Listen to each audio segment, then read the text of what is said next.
আমরা জুলাইকে ভুলে যাই নাই। আমরা জুলাইয়ে সকল শহীদ যারা হয়েছেন তাদেরকে ভুলে যায় নাই, জুলাই যোদ্ধাদেরকে ভুলে যায় নাই। আমরা যতদিন না পর্যন্ত বাংলাদেশে সংগঠিত এই গণহত্যার বিচার হবে ততদিন পর্যন্ত আমরা থামব না। আপনারা খেয়াল করে থাকবেন যে খুনি স্বৈরাচারী ফ্যাসিবাদী হাসিনা সে গণমাধ্যমে বক্তব্য দেওয়ার একটি চক্রান্ত আমরা শুনতে পেয়েছি। যদিও এটা আমাদের পার্শ্ববর্তী রাষ্ট্রের পক্ষ থেকে বলা হয়েছে, অফিসিয়াল কোনো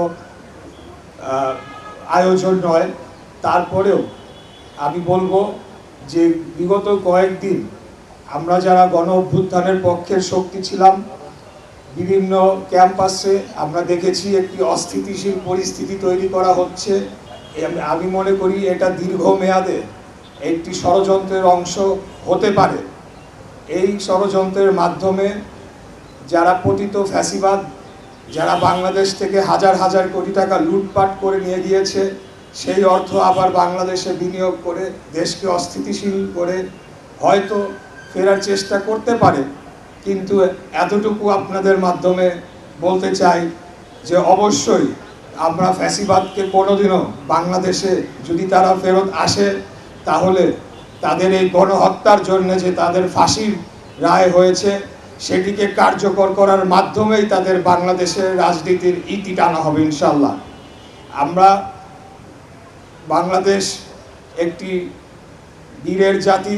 1971 সালে মহান মুক্তিযুদ্ধের মাধ্যমে আমরা স্বাধীন একটি রাষ্ট্রে পরিণত হয়েছি এবং সেটি প্রতিধ্বনি আমরা দেখেছি 2024 সালের জুলাই আগস্টে যে গণ অভ্যুত্থান হয়েছিল। সাম্য, মানবিক মর্যাদা, সামাজিক ন্যায় বিচার, সেটি ছাত্র জনতার কণ্ঠস্বরে আবারও ভেসে এসেছিল। অন্যায়ের প্রতিবাদে তারা রাজপথে সকল ভয়ভীতি উপেক্ষা করে তাজা বুলেটের সামনে দাঁড়িয়েছিল।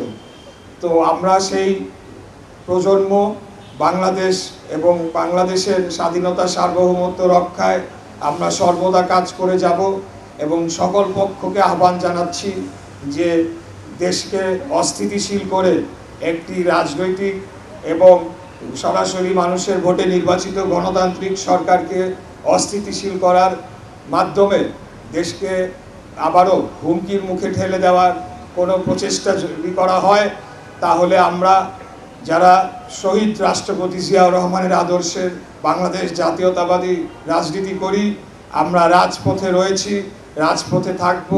জনগণকে সাথে নিয়েই আমরা সকল ধরনের ষড়যন্ত্র মোকাবেলা করব।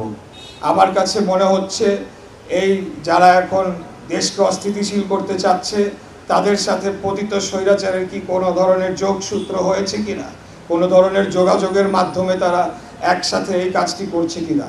যদি এই ধরনের কোনো ঘটনা ঘটে থাকে আমরা অবশ্যই সেটিকে মোকাবেলা করে বাংলাদেশকে তার অভীষ্ট লক্ষ্যে পৌঁছানোর জন্য কাজ করে যাব ইনশাল্লাহ।